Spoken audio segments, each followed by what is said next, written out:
Hello, everybody in the lab, in Changemakers Association, or wherever you might be tuning in from on the interwebs. And if you're watching the replay, it could be on YouTube. Anyways, hello, my name is Danielle, and welcome to the show. And we're really excited this week to have Chris Janssen as our special guest, all the way from the other side of Canada.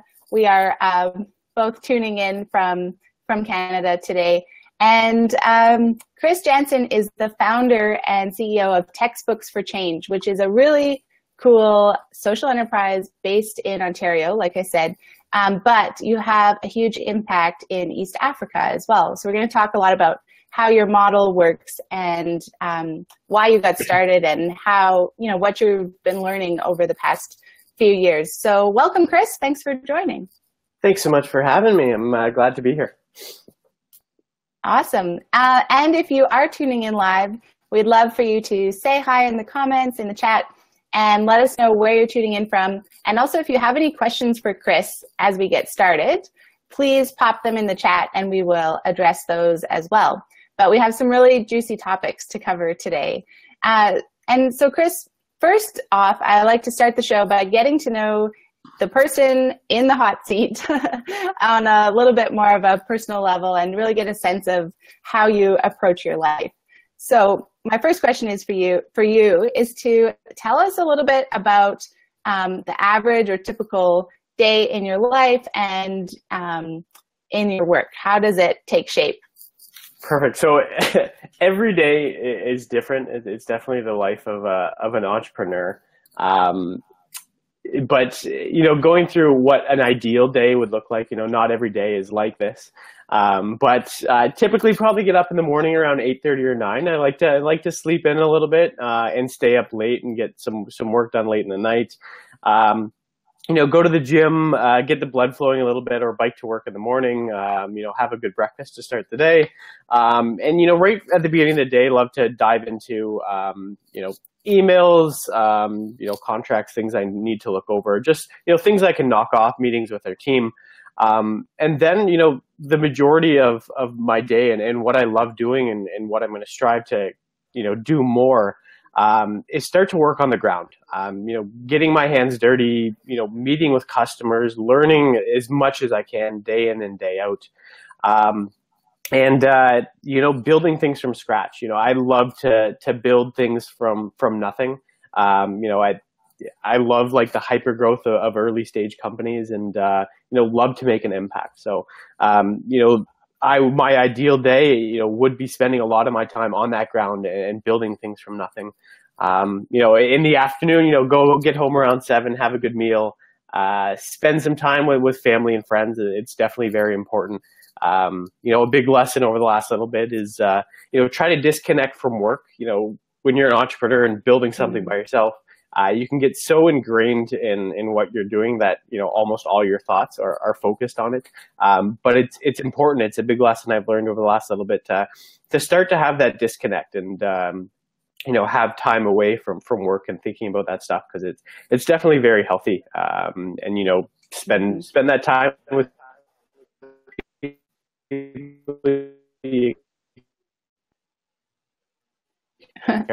Whoops. You're garbled a little bit there. Perfect. Can you hear me now? Sorry, Chris. Yeah, you're back. Perfect. So you were just talking about the lesson. Yeah.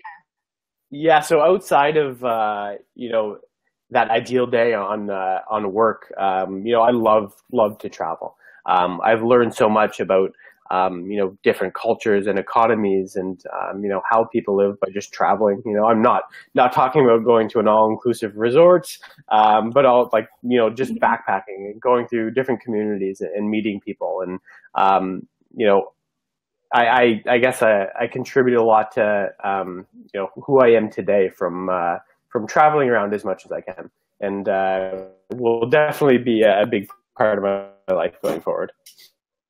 Yes, fabulous. And you raised such good points about, work-life balance and also working your schedule to your personality, right? Or not your personality, but your natural rhythms and not trying to force yourself to get up at the crack of dawn if you're not a morning person. Like you said, you probably get some of your best work done late at night before you go to bed, right? Yeah, that's, And then, it took me a while to realize that, throughout my whole life, it's, you start school at 8 a.m., you have to get up and do this. But, it took time to actually figure out a schedule that works best for me and where I could be most creative. And to be honest, like, a lot of my creativity and ideas come, creative work. sorry, we lost the last part. A lot of your creativity and ideas come at night. Is that what you said? Yeah. Just saying, Okay. most of my creative work and what I do comes late in the night. Yeah, fabulous. Okay, so now that we know you as a person a little bit more, I would love to hear more about what Textbooks for Change is and how it got started. And I'm curious because you mentioned travel is a big part of your life. Was that part of why you started Textbooks for Change? Did you have a trip, or what's the origin story for this organization? So I guess, this question about so I went to business school at Western University. I really had no idea what I wanted to do with my life. I wanted to create impact in some way or form. So I was really involved with a lot of different, nonprofits and charities and mentorship programs on campus. But when I went to business school, it felt like I was siloed into 4 different segments. Like, you're going to be in marketing, consulting, banking, or accounting. And that was a really, really frustrating experience for me. I wanted to create an impact in somewhere form, but was in school. And, my surroundings and my peers, weren't, exactly like me. So third year, definitely in university, was a struggle to get through that and try to find where I wanted to be. I landed an internship at a big nonprofit doing work in the community, because initially I thought I wanted to be, the CEO of a nonprofit one day. The experience was great. I did research on donation and giving habits of, our generation, which is, definitely what I use a lot now. But, I had a lot of great ideas to change up the campaign, but I started to find that it was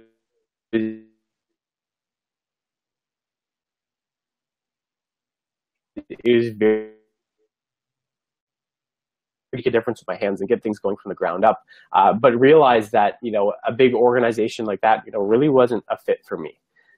So in my 4th year university, I started to take a few more courses and things that related to me, and started to surround myself by the right people.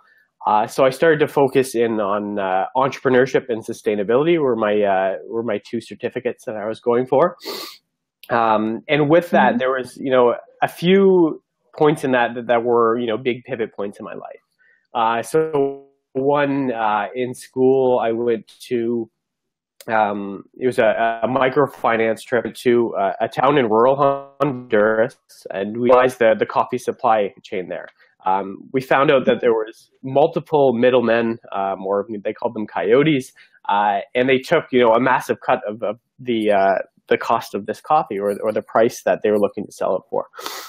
So we analyzed that. We looked to create like a microfinance institution for them, and gave them recommendations that they could connect to almost closer to the end buyer and skip out 3 or 4 of these middlemen, and ultimately have more income, meeting the community, talking with them, and just analyzing that whole supply chain made me realize that you can start to use business as a force for good. And I was a big pivot in my point, because in school business is to maximize profits for all the shareholders, but this experience kind of like flipped that mentality for me.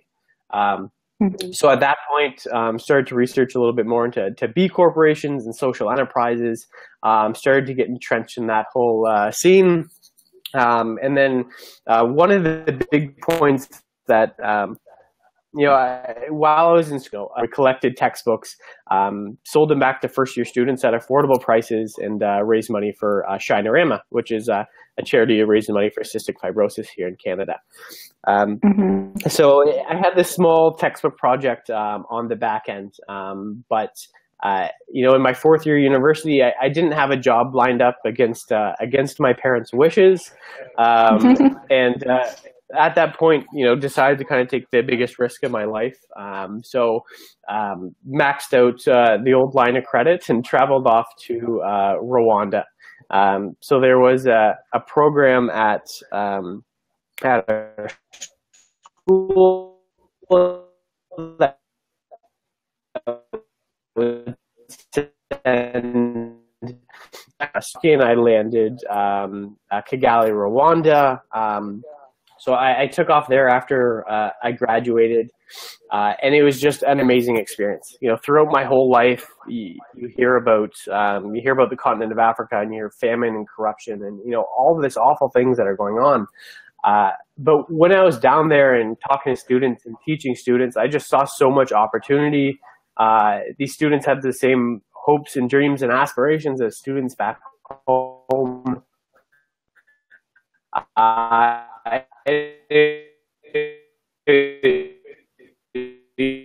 One of the students were very dependent on the library and the resources that were available, just because the internet connectivity was lagging and wasn't too high quality, I guess. So I started to look into a little bit more, looked at the library and visited there, but it was full with old and tattered material that was way too outdated for what was being taught. And that was just an extremely frustrating experience for me. Because back home, I was running this, small, textbook project to raise money for cystic fibrosis. And here across the world, there was, an immense need. And my peers here in Canada had, dozens and dozens of books that were just sitting there collecting dust and no longer needed. So after my experience teaching there, I did research on my franchises apart from the rest. So that was an amazing experience. And then came back in September 2013 and was trying to brainstorm what to do next. And it took a little bit of time and encouragement to jump in full steam, but January 2014 is when I made the full-time leap into textbooks for change and what I was completely passionate about. Fabulous. So it really was. Oh, sorry. Go ahead. No, should I explain kind of what we do? Yes, please. That would be great. Awesome. And Solène just said, so cool that your idea came from an actual on-the-ground experience, which is very neat that she pulled that out of the chat, because I know that was something we're going to talk more about as we go. So thanks, Solène. Absolutely. So yeah, obviously, the model has taken a lot of pivots and changes as we've grown, as any, entrepreneur can attest to. You always have to be nimble and ready to pivot. But, how our model is developed is, so we'll collect post-secondary material published in the last 10 years from right now across Canada. We're in a few schools in the US as well. So we'll collect these books from a few different means. We have community partners. We have so once we collect these books, we'll sort through them in our warehouse in Hamilton. 50% of them will be sent to universities that we work with in East Africa. So they're sent to these university libraries, and there's a lot of back-end work that is done there in terms of measurement and making sure the material we sent is actually being used and needed. 30% of the books we collect is efficiently recycled, just because they're old and tattered. We can't really find use for them. So we found out that a lot of these books, have glue, and the binding of it the whole social enterprise works is 20% of the textbooks we collect are sold back online at affordable prices to students across North America, for a fraction of the price that you would charge at the bookstore. So that revenue really, supports our team, supports us so we're able to grow and really focus on optimizing our impact on the ground. So, quick rundown: if 10 books are donated, 5 will be sent to East Africa, 3 will be recycled efficiently. So, great. Yeah, and I'm curious because we're going to talk a little bit about your strategy moving forward, but did it take a while to arrive at that model, or did you start with that kind of 50-30-20 split from the beginning and realize, obviously you built in the reselling to students in North America to help with the sustainability side, but was that always obvious, or was that a bit of a journey as well? It was definitely a journey. We always wanted to keep, 50% of the material we collected, we donated. That has varied a little bit below, little bit above impact. You really have to, have a fine line between sustainability. You can do an incredible amount of impact.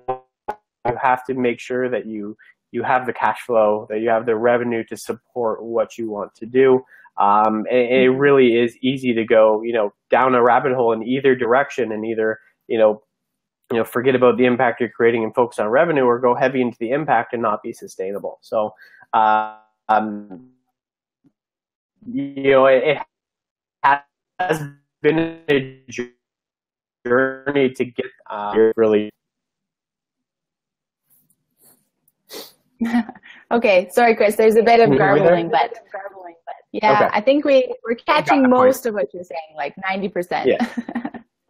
Well, and I don't know if the listeners are having the same challenge as my end, but that's okay. It's better than me interrupting you every 5 seconds to ask you to repeat. We're getting the most of it. Well, that's the beauty of the internet and doing things online.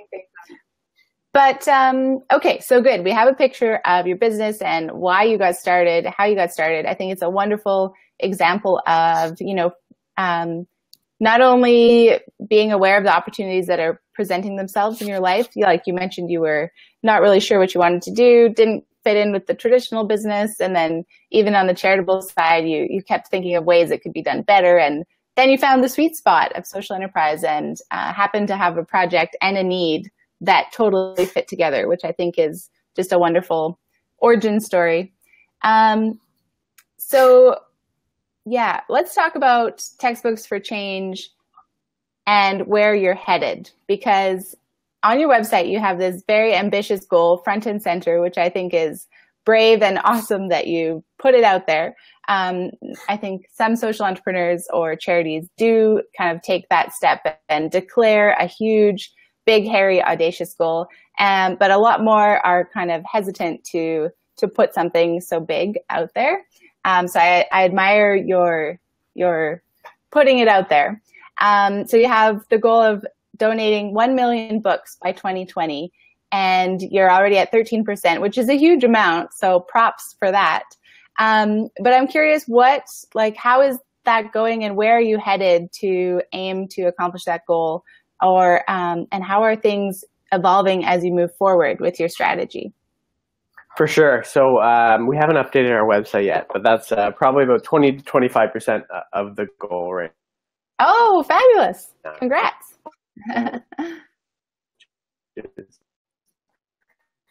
Which is definitely exciting. That's what we're in it for. So. But, we set that high goal for something to reach for. And, if we're unable to reach that, then definitely we tried our best and we created an incredible amount of impact along the way. But there is, a bit of a pivot, down the road for our organization. And it's definitely kind of exciting things to come.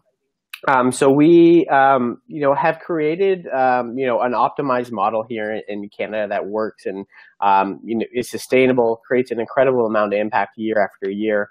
Uh, in order to grow at a faster scale in the U.S., which is wanted to do, Mm-hmm. we would have to raise capital, to grow a team, create a facility in the U.S., hire a front end team to do that. And by doing that, you could see, 3 years out, if things go well, then that model would be a profitable one and be a sustainable one. But Mm-hmm. looking that 3 to 5 years out, it's really hard to see what the publishing industry is looking like. There's a lot of changes happening right now that we, are well aware of. We do keep a close eye on it. But, it's taking a very, very big risk with a bit of uncertainty. Chatted about a new type of direction. So still keeping our Canadian model, like I said, sustainable, creates an incredible amount of impact. We have an amazing team to keep running the model. But we've pivoted in two different directions. One, in the early days, it's a nightmare for any organization who sells products online to, fulfill their products in their house, to ship it, handle customer service, all of that stuff. We've really learned that model inside and out, the shipping and fulfillment game. So we recently had organizations reach out to us to ask if we could start to fulfill and ship and send some of their products from our warehouse. So it kind of opened up a new opportunity for us. So we opened up a new arm under Textbooks for Change called Impact Fulfillment. So now we, a lot of charities, nonprofits that are selling products online that create an impact. We'd be able to, host that product and handle all that back end for them because we know how hard it is to do in the early days. Yes, totally. So that's one of a bit of pivot in direction what we're doing here in Canada along with our model. But in Kenya, we're going to make some very big moves in the next little bit. We started to learn a lot about, the education system and where there is gaps to fill, across Kenya. Hopefully build out a few of those and then franchise that within the next years after that. And these learning hubs would be filled with, there's a lot of great open source material out there. So start to fill some of these education hubs with that material, but also start to curate some of the local content, which is really needed in the areas that we work with. A lot of what's taught in school is theory and not so much practice, and it is very similar to here in North America. But it's very important to teach what the economy needs and teach entrepreneurship. Just provide, a hub that you can provide all of that great material that's out there. It's just compiling that all in one location because it really is everywhere right now. I know there is definitely a lot of unanswered questions with that change of direction because it is a big one. But I'll be spending 2 months traveling across East Africa this summer to conduct a lot of research and figure out, how to take the first steps in doing this. In January, I'll be moving to Kenya, likely on a full-time basis for a few stints. So, to get everything going. And So I've always been an advocate, I guess, of this saying, if you're ever going to solve a problem, you have to immerse yourself in that problem to really understand, to meet the community, and build things from scratch. And that's, what I love to do. So, we're excited to, not only continue what we're doing that's making an impact now, but look what's ahead because there's, an immense amount of impact to not only have a sustainable model with this, but create, an incredible amount of impact. So you mentioned that you're actually doing this huge trip and then immersing yourself there to really understand the problem as you design this new model or a new twist on your existing model, I suppose. Yeah. And so being on the ground like that, what is how do you make sure that you're fully immersing yourself in the challenge? Like it's more than just living there or, you know, talking to a bunch of people. How do you make sure you're translating the true need into a value proposition that's really going to make a difference? Like, what's your advice on that front? Because I think that connection is something that a lot of people have trouble with, because, you know, there's so many factors at play and we all have our own perspective lens on everything, right? So yeah, what's your advice on that? For sure. So I could talk a little bit about kind of the future. Like I said, kind of, you know, when you're in the community, don't, you know, come in with a solution, I guess. You know, we have an idea of what may work, but we aren't 100% certain yet.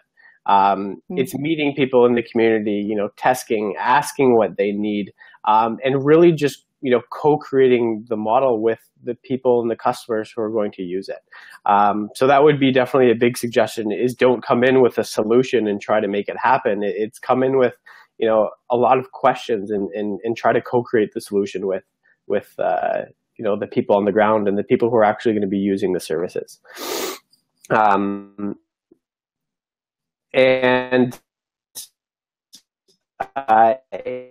you know, it's very important how what you're doing is creating an impact. So a little bit of a story with our current model.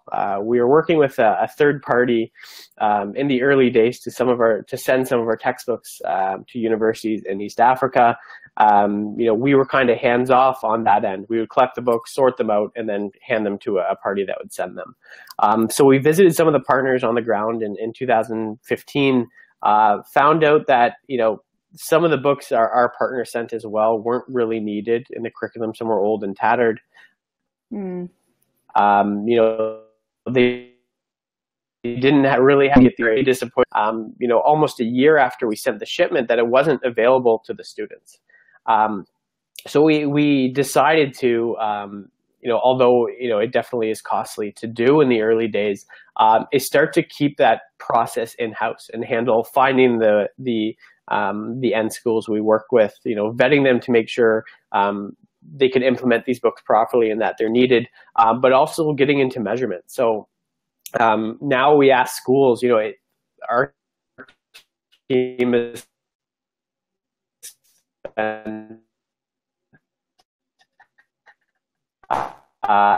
growth parts of the baseline data of their library. So looking at Chris, we missed some of that. So now you ask schools. What did you say there? Can you just repeat that? For sure. So we now ask schools to get information from them. So baseline data from their library, you know, student traffic, the amount of textbook loans that are being taken out, you know, online material, who's accessing that stuff. And then we'll send one of our shipment in, and we'll benchmark the new data, you know, a quarterly data that we collect against what that baseline data was. So we can actually prove that, you know, after we sent the books, there is actually an uptick there. But also down the road, we can potentially have some of this data and correlate that with, you know, job placements or, you know, GPAs of the students. So obviously that's definitely a long-term approach, but, you know, it is very important to measure everything you do and understand kind of the impact you are creating.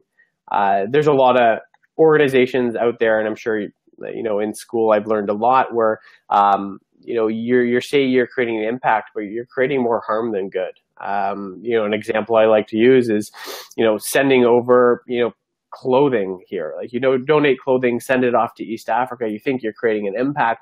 But, you know, while I was on the ground, I you know, saw massive faculties that employed thousands of people creating textiles that no longer exist anymore. Just because there's cheaper alternatives because people are donating these clothes. So, you know, in anything you do and any impact you create, you have to take all those steps down the supply chain and understand, you know, how what you're doing is really creating an impact. And, you know, obviously change some things up if you see the room. Yeah, so fully understanding. Yeah, I lost the end of it, but okay. fully understanding the big picture, right? And all the complexities of the supply chain. And I think sounds like that's why you're so passionate about being on the ground and keeping those connections personal, right? In terms of really understanding the schools that you're working with and these new hubs that you'll be creating sound like it could be a really exciting initiative co-created with the on the ground with the people that you're working with. For sure. So, Chris, oh yeah, go ahead. Sorry, yeah, I just wanted to mention, like in the early days, it's hard to put an extreme amount of time and resources into measurement, and you have the resources to do that, and you're able to, that's the point where you should start to dive in, and although it may be at a loss for a little bit, in the long run, you'll be much better off. Mm-hmm. Yeah, because that's the whole point, right? That's what you were speaking to. I mean, if we're not creating an impact, or worse, we're creating a worse situation, then that's why are we doing it, right? So that's kind of the core central piece, of course. So, Chris, what's your advice for people getting started, or even in kind of the early stages where they might be looking to scale up a little bit more? Or even pivot, because that's a kind of a stage that you're at right now. So what's your advice for people just getting going? A lot of different things. I'll touch on a quick. One thing that's very important is, cash flow is king or queen. It's very important to, understand your revenue structure, how money comes into the company, the intricacies of the model.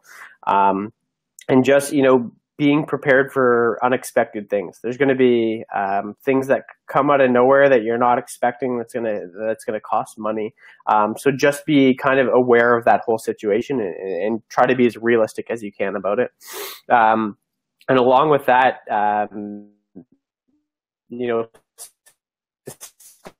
sustainability is the most important thing. It's a fun to walk. Profitable, wrap your head and hands around that in the early days, and along with that, stay nimble. Be ready to change in a direction you can. Don't fall completely in loved and entrenched in your idea, because things change so fast nowadays with technology, and it's just important to work with your hands and be on the ground level, but also float in the clouds and see how the whole industry is changing and how you could improve.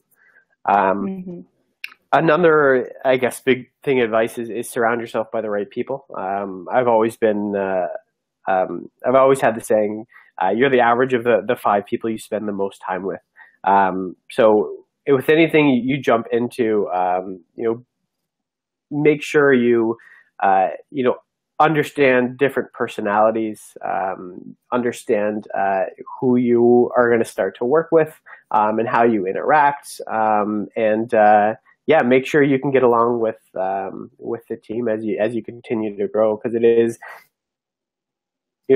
definitely a challenging experience, and there definitely will be conflict along the way. You're right better every day. Mm-hmm. Yeah, that's interesting, because Chris, last time we spoke, which was a while ago now, so it was much earlier on your trajectory, but I remember one of the biggest learnings you were going through at that point was how to grow a good team. And so I'm curious, how many people do you have on your team now? Because I'm sure you've grown it a lot and learned a lot since we spoke last. Yeah, absolutely. So we have a team of 12 or 13 full-time right now. Wow. And we have ambassadors at almost every campus we work with. So, it's a like paid part-time position for students on the campuses that we work with. So we have, almost 20 plus ambassadors, and each of those have teams. So it definitely is, a complex system, but it's took us time to figure out how it could work. Yeah, great. So Chris, we'll just wrap up here. And how can our community, we have over 1,400 people in the Global Social Entrepreneurs Lab from around the world. And we love kind of supporting each other and staying aware of what everybody's working on in case there might be some really great collaboration opportunities or touch points or whatever that might be. So how could we support you? What are the gaps or what are the needs that you're looking for right now, so we can keep our eyes and ears open for you? From a high level, definitely, if you have unused textbooks collecting dust, donate those to some of our bins. Spread the word about. Pretty sure I have some. Yeah, they'll be out of date. But also, as we continue to grow in the education space, connections with open source material that's out there, connections in Kenya or East Africa, where we'll be doing a lot of work. So yeah, if everyone kind of keeps their eyes and ears open for anything that comes along or any great article they see on work that's being done on the ground, send that along. We definitely have a long list of companies to look through and articles to read, but the more the merrier, definitely before diving into what's next.